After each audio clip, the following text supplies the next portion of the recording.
Good day, I'm Andrea Chisholm and this is your JIS News for Thursday, June 26.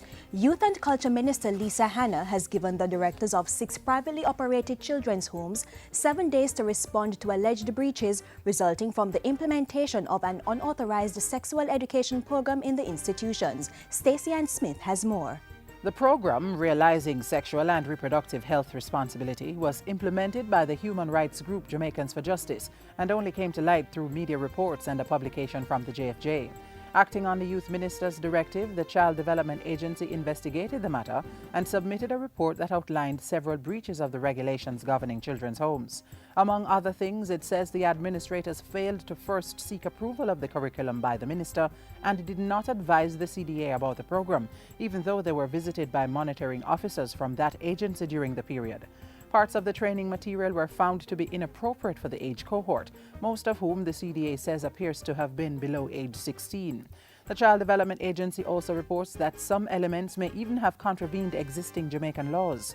Expressing concern about the breaches, Minister Hanna says she will be taking appropriate action after the administrators of the homes respond. For its part, the CDA says after a preliminary focus group session with 100 children who participated in the program, a team of social workers was deployed to provide counseling and are to report on the need for any further intervention. Stacey Ann Smith reporting for GIS News.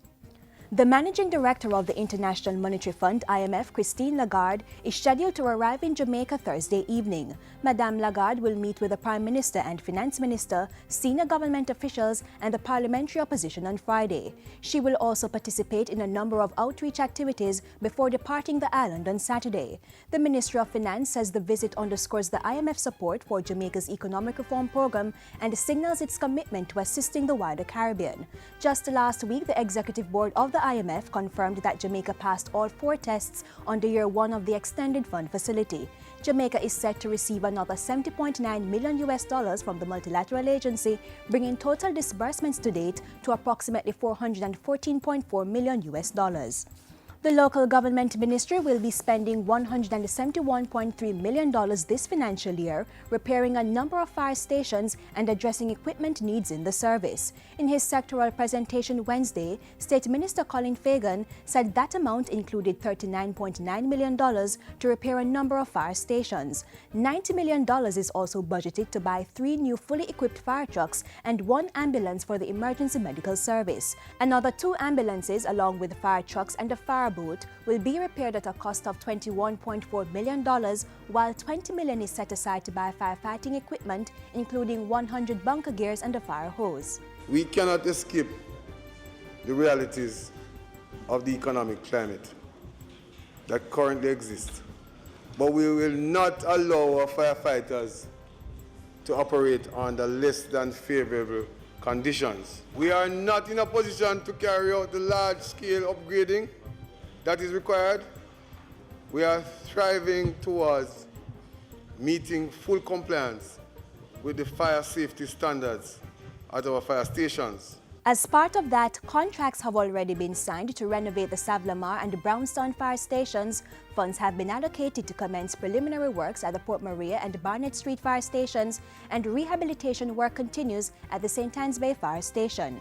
And with a $13 million grant from the Japanese government and another $300,000 from the US government, fire hydrants across the island are also targeted for rehabilitation.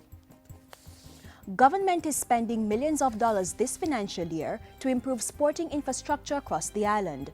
The details were outlined by Minister with Responsibility for Sport, Natalie Nita Headley, in her sectoral presentation to Parliament. For the National Stadium, $270 million will be spent to carry out upgrading works in 5 stages. The scope of work for these phases involve the construction of concession stands, additional restrooms, and the installation of skyboxes in the south and north bleachers.